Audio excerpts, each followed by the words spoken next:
Alright guys, mapagpalang araw sa inyong lahat. Meron tayong reaction video regarding dito kay Rapi Tulfo. Isang kay PP Sara Duterte nagkainitan sa Senado. At antabayanan po natin kung bakit sila nagkagulo. At ito ang ating road trip, your friendly neighborhood. Ka-road trip tayo. And no further ado, let's do this, and don't forget to subscribe the channel Rob Trip. Ang paghingi ng kontribusyon, may magagawa ang senador para tuluyan itong ipatigil. Ayon pa sa DepEd, may chalk allowance kaya bawal manghingi ang guro para rito. You must answer these questions because itong question ko po galing po to sa mga magulang mag-aaral kasi po I told them na hayaan nyo pagdating doon sa hearing sa budget i-raise ko to. Kung hindi nyo ako pagsasalitain dito then pinagsasalita naman po kayo. hindi kasi sinasabi wag daw sagutin. Hindi the VP would like to be the one to answer the Okay, question. thank you. We're teaching these kids to be corrupt when they grow up.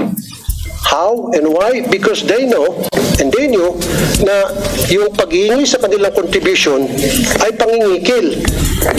Sir, So pag lumaki po itong mga estudyante, makikita nila na okay lang pala yung mangingikil kasi si teacher nangingikil sa amin. number one, you asked the question on how you can help. Paano kayo makatulong na senator na kayo ngayon? Pwede po kayong gumawa ng batas na ipagbawal po ang voluntary contribution sa mga PTAs. Wala pong kapangyarihan na para ipatigil yan. Pero however, meron pong kapangyarihan na para ipatigil po yung tinatawag na voluntary contribution sa PTA. Madam Chair, Your Honor, number one, you asked the question on how you can help. Paano kayo makatulong na senator na kayo ngayon? Pwede po kayong gumawa ng batas na ipagbawal po ang voluntary contribution sa mga PTA. And then, pwede po nating i-implement yan. May penalties po yung teacher or parent na mag-insist na merong voluntary contribution. Ang mga PTA po, just like all the other associations, are guided by the majority. Kung ano po yung nadedesisyonan ng majority doon sa kanilang association, yun po yung nasusunod.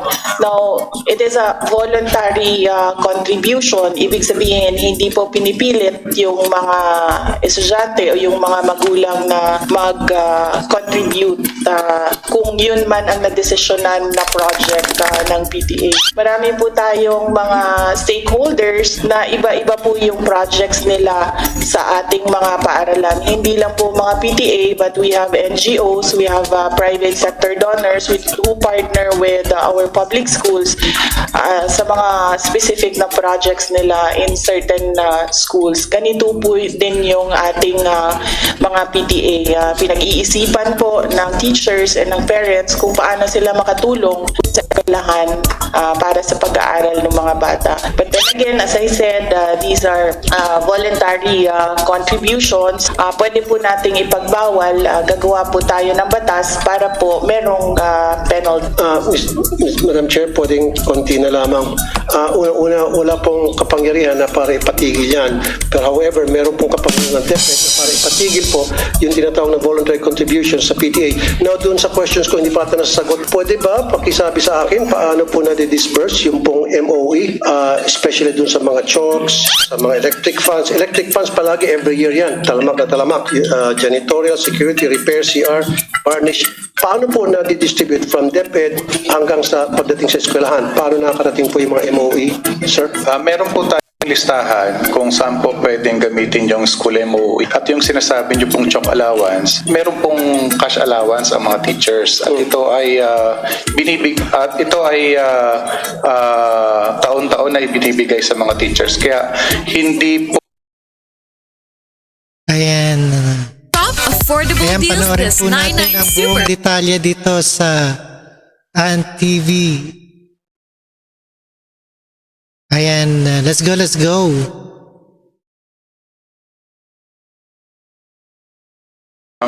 contribution from the members of the PTA para mabigyan ng chalk allowance. So bakit po kinakailangan ng mga estudyante mag-shoulder ng electric pan ng bawat classroom, sir? Yes, opo sir. Magkakaroon po kami ng, maglalabas kami ng memorandum and directive to all our schools. Yusek Escobedo. Yes, VP, go ahead. Yes, Madam Chair, Your Honor, we take note of your advice. You don't answer, you don't sign department orders. We take note of your comment, Your Honor. Thank you, but Your Honor, they must answer these questions because itong question ko po, galing po to sa mga magulang na mag-aaral. Kasi po, I told them na hayaan nyo pagdating doon sa hearing, sa budget, i-raise ko to. Kung hindi nyo ako pagsasalitain dito, then, At pinagsasalita naman po kayo. hindi kasi sinasabi, wag daw sagutin. Hindi, the VP would like to be the one to answer the Okay, question. thank you. That's my understanding. No, I'm just Thank you, moderating Madam. for everybody. Like I said, VP wanted to answer instead of her USEC. Like I said, supporter po ako. Hindi ko po questionin yung budget. Ayaw ko pong bawasan. In fact, I'd like to put it on record, kung dadagdagan pa yung budget ng DepEd, I will support. Kaya lang, kailangan ko lang po ng mga kasagutan sa ilang katanungan ng mga magulang na mag-aaral. I don't have anything against. In fact, confidential fund na marami nagka-question, I don't give a heck about that. Walang pakialam dyan. Ang pakialam ko talaga, yung hinain ng mga magulang.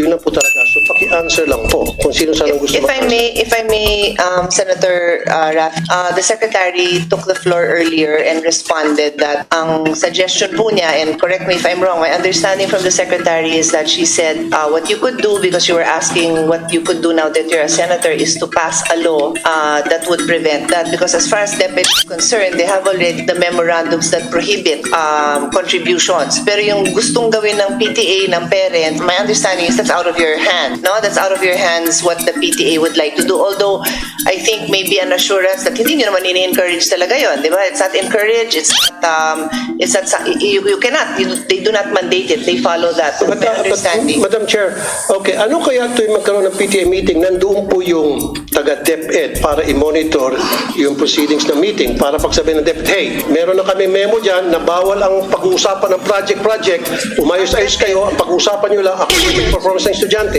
Is that fair enough? PTA ho means parent-teacher. So may teacher who na present doon. Yes, may And- teachers na present. At principal pa kuminsan. Kaya nga, sinasabi ko lamang po, meron dapat nagmamonitor kasi hindi po nasusunod. Kuminsan, like I said, yung kay Armin Luis to noon, nasunod yun for ilang months. After several months, bumalik ulit. Kaya nga, suggestion ko ngayon, pag may PTA meeting, meron pong taga-DepEd na nagmamonitor ng meeting nila to make sure na nasusunod kung anong nakalagay sa Baka sir, memorandum order. you could give them the specific complaints that you received so that they can particularly go to those schools and find out if there were any violations and find out if there was conduct unbecoming of a parent, of a teacher that should be addressed. Ang reklamo nga po, Madam Chair, ay yung pong sinasabing voluntary contribution na inaamin na nga po ng DepEd na mali talaga. Tulad po na ulitin ko, chalk, floor wax, pintura, varnish, TV, electric fan, test tube, printer, utility bills, janitorial, security guard, repair ng CR. Ito po ay mga reklamo and documented po ito. And I have documents to support this. And in fact, some of the teachers also told me na talaga nangyari po yan, Mr. Senator, wala kami magawa kasi hindi po nakakarating sa amin yung budget.